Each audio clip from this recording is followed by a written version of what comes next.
ഞാൻ പറയട്ടെ, നമ്മളും ചീച്ചുണ്ടാക്കിയിരിക്കുന്ന ഒരു പടം ഒരുത്ത അടി വന്നും കമന്റ് ചെയ്തേക്ക, ഓ ഇവളിപ്പോ ഒരു കോടീശ്വരനെയും പിടിച്ചങ്ങ് നടക്കുകയാണ്. ഈ ബംഗ്ലാവിലെ കോടീശ്വരൻ അത് പറയുമ്പോ എനിക്കൊരു കുളിര് വരും. ഇവരൊരു നാരങ്ങ വെള്ളം പോലും എനിക്ക് വാങ്ങിച്ചു തരാറ്. ഇന്റർവ്യൂ കഴിഞ്ഞിട്ട് പറയാം ഓരോ കണക്കിട്ട് ഇതൊക്കെ ഞാൻ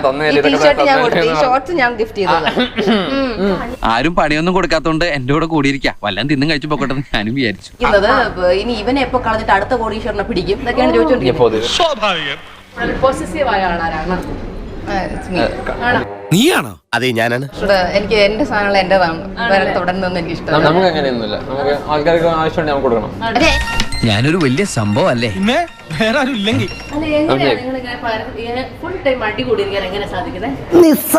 അല്ലേ നമ്മൾ എത്ര അടി ഉണ്ടായാലും അത് എന്റെ ചെറിയ അടി എങ്ങനെയെങ്കിലും സോൾവ് ആവും. കാരണം ഇവൻ കാല് നിൽക്കും.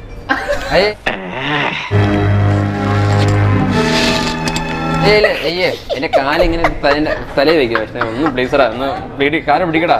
അപ്പൊ ഞാൻ ശരി. ഞങ്ങളുടെ ഭാഷയിൽ ഇത്തരം ഭർത്താക്കന്മാരെ മണ്ണുണ്ണി അഥവാ കിഴങ്ങേശ്വരൻ എന്ന് വിളിക്കും.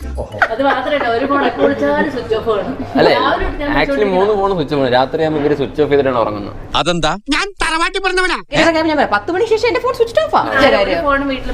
മുറിയിലേക്ക് കയറ്റത്തില്ല, അമ്മയുടെ ഫോൺ മാത്രമേ മുറിക്കാത്തുള്ളൂ.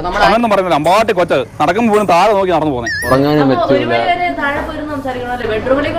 ബെഡ്റൂം പറ്റത്തില്ല, അല്ലെങ്കിൽ ബാത്റൂമിനകത്ത് ടബിനെങ്ങാനും കയറി ബാത്റൂമിലാണ് നമ്മളെല്ലാം. വീഡിയോ കോൺഫറൻസ് ഒക്കെ നടക്കുന്ന സ്ഥലം. അങ്ങനെ ചിന്തിക്കാൻ പോലും പാടില്ല. അത് ഞാൻ തന്നെയാണ്. ഇവൻ സത്യം പറഞ്ഞ മുട്ട ഭയങ്കരയാണ്, പക്ഷേ അല്ല മുട്ട ഭയങ്കരയാണ്. കോട്ടിട്ടാലും കോഴി എന്നുള്ള പേര് പോകില്ലല്ലോ. ഉണ്ടല്ലോ റൊമാൻറ്റിക്കിന്റെ ലോകത്തൊട്ടുന്ന റൊമാൻറ്റിക് ആണ്. ഫ്രണ്ട്സിനോട് ഇരുന്ന് കഴിഞ്ഞാൽ ഏത് ലവ് എവിടുത്തെ ലവ് എനിക്ക് അവളെ ഇഷ്ടമൊന്നുമല്ല. ഒരു റിലേഷൻഷിപ്പ് ആകുമ്പോൾ അതിലൊരു ഫ്രീഡം വേണ്ടേ, ഒരു സ്പേസ് വേണ്ടേ. അല്ലാതെ ഇപ്പൊ ഇന്റർവ്യൂവിൽ ഇരിക്കുന്നു, ഇപ്പൊ ഇന്റർവ്യൂവിന്റെ രസത്തിരിക്കണം.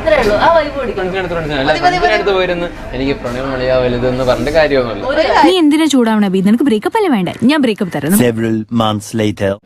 കൂടെ നിൽക്കുന്ന എല്ലാരും സത്യമെന്ന് ഞാനങ്ങ് വിചാരിച്ചു. For the past 1 year I have like cut out so many people from my life. അതും കയ്യിൽ നിന്ന് പോയി.